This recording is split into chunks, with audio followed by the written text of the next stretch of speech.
Welcome, everyone, to episode 13 of Ohio Unsolved. I'm your host, Matthew, and welcome to the first episode of 2022. I've got a pretty interesting episode for you guys today.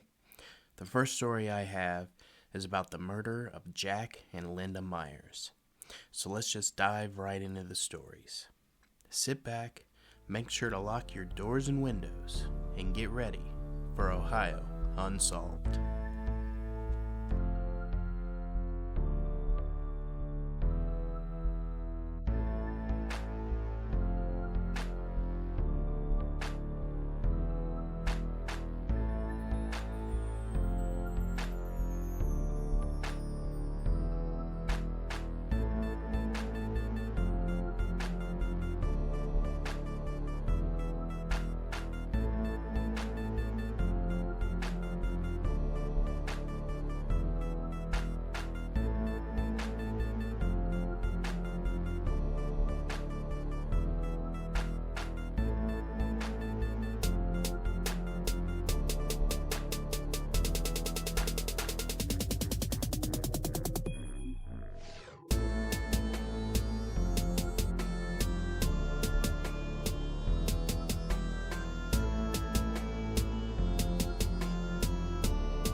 "51-year-old Jack Myers lived on his 40-acre farm in Darke County, Ohio, with his 55-year-old wife, Linda.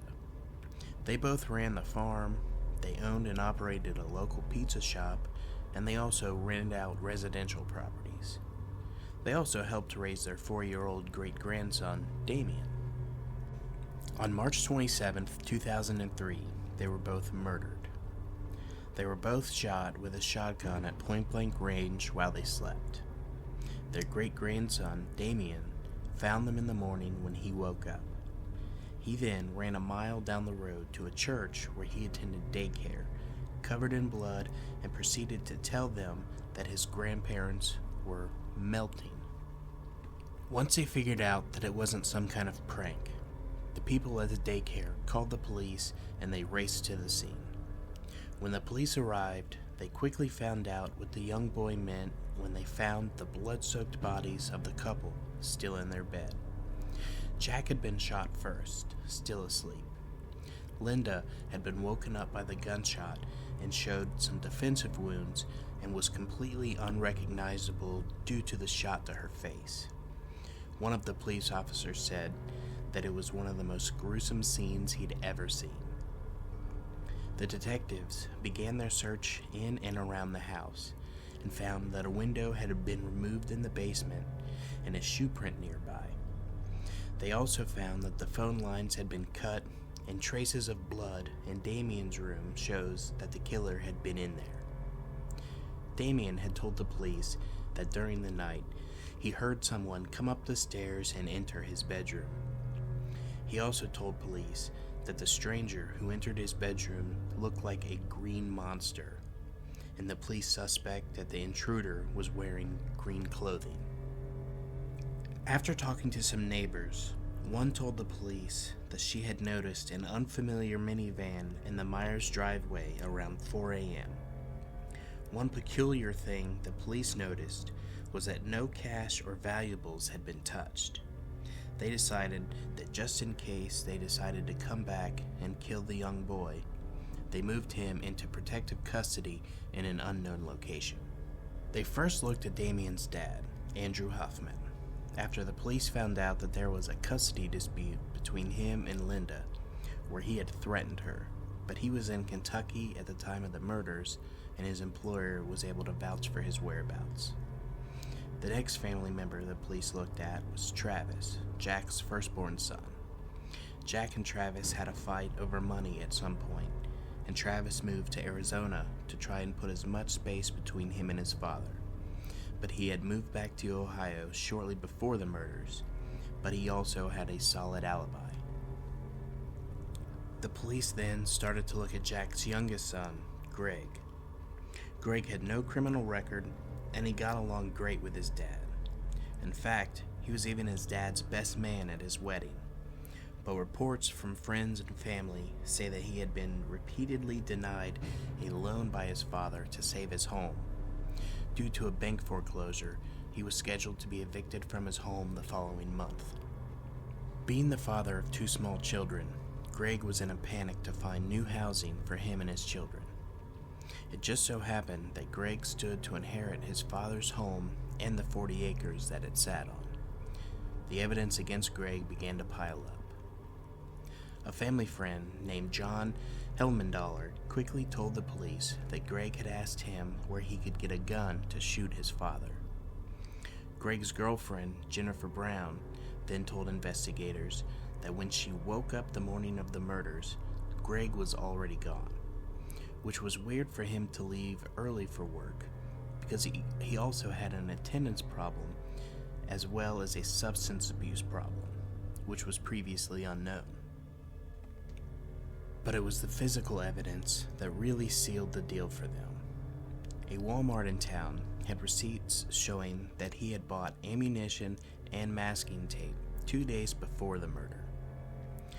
A week before, Greg, who drove a minivan like the one the neighbor spotted in the driveway, bought latex gloves, a pair of Route 66 brand gym shoes 2 sizes too small, a green windbreaker, green pants, and a pair of black stockings. After the murder, the police found those same items in a bag that had been thrown into the Stillwater River. They also found a Winchester 12-gauge shotgun with the serial number rubbed off. One of the gloves also had Greg's fingerprints inside. The police were able to uncover most of the gun's serial number to trace it to a private owner named Eugene Adams, who said that he had sold it to Greg for $175 on March 25, 2003.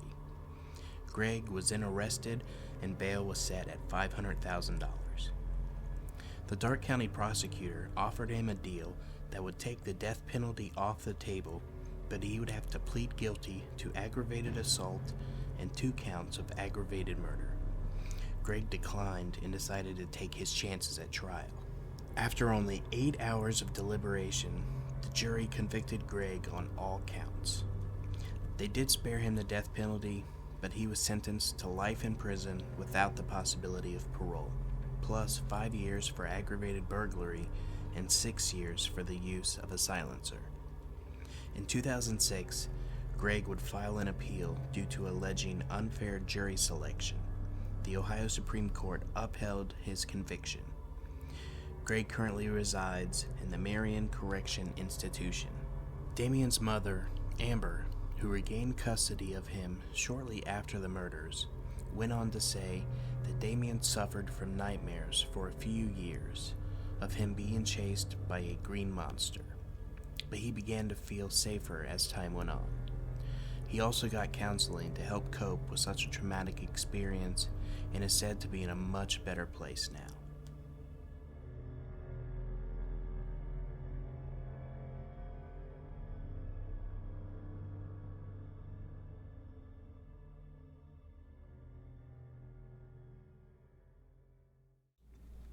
Wow. That's all I can say to that. How greedy and selfish can one person be to murder their own father and stepmother just to inherit their farmhouse and land? Thankfully, Greg is in prison for life, and there's no chance that he can ever get out and hurt anyone else. The next story I have for you comes from the website ohioexploration.com, and it's about a ghost simply called the Light. In the fall of 1997, sometime in October if I'm not mistaken, 2 friends of mine and myself went to see the Light.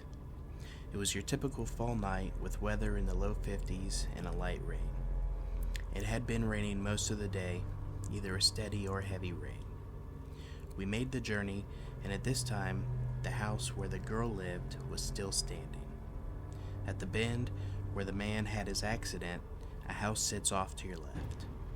A tree in front of the house had a smoldering fire around it. We thought this was odd since it had rained all day, but thought nothing of it till later. After we made the journey, we turned around and made the turn again, and one of us made a comment about how odd the fire was. We pulled ahead about 100 feet from the tree and turned on and off the headlights 3 times as the ritual states. Then we sat and waited for the light. A couple of minutes had passed. Then my friends started to see the light ahead, but only a speck of it. I, in the meantime, didn't see anything yet. I started to hear a noise. Chris and Drew, my friends, kept on trying to point out the light to me, saying, "I can't believe you don't see it. It's right there in the middle of the road." Yet I saw no light. Then I realized what the noise I was hearing was because it kept getting louder. It was an engine. Yet there was no car or bike anywhere around us. Chris and Drew kept talking about how the light was getting closer, and I kept on telling them that the sound was getting louder. I couldn't see the light, and they couldn't hear the engine. We kept on arguing with each other because we were all experiencing the same thing, but in a different way. Then you could feel its presence. All of us could feel it. My friends kept on yelling about how the light was almost on top of us, while I could hear the engine screaming in my ears. Then all of a sudden, the loud, ear-piercing scream happened. We all heard it. That was enough for us. I started the car and got us the hell out of there. This was just too much.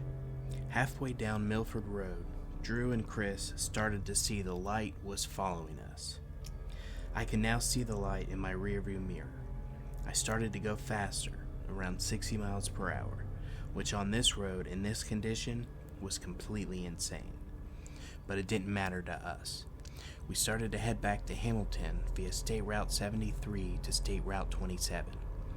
We still kept on seeing the light follow us.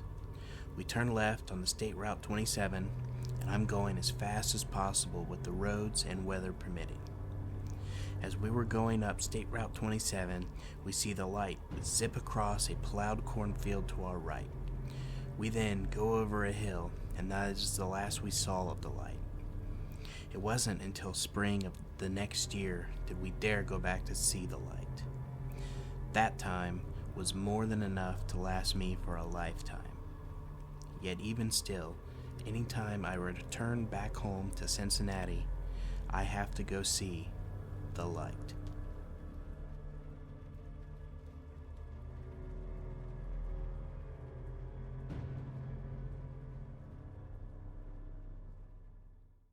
Has anyone else tried to go see this for themselves? It's definitely a creepy story that I'm going to have to check out for myself. Maybe make it a video for my Patreon supporters. If you have done this yourself and you saw something, I would love to hear about it and share it on a future episode. Well, that's all the stories that I have for you today.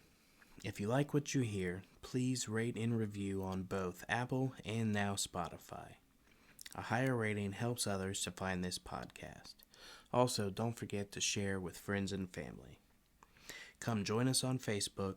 The group is now 500 members strong and still growing. And don't forget to follow us on Instagram as well. If you'd like to support the show, come on over to Patreon where there's 3 tiers to choose from. Speaking of Patreon, I would like to thank my newest supporter, Phil Cantone.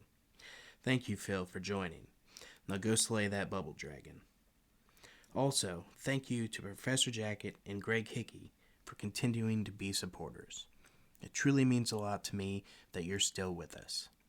Now, with all that being said, make sure to keep your doors and windows locked and stay ready for Ohio Unsolved.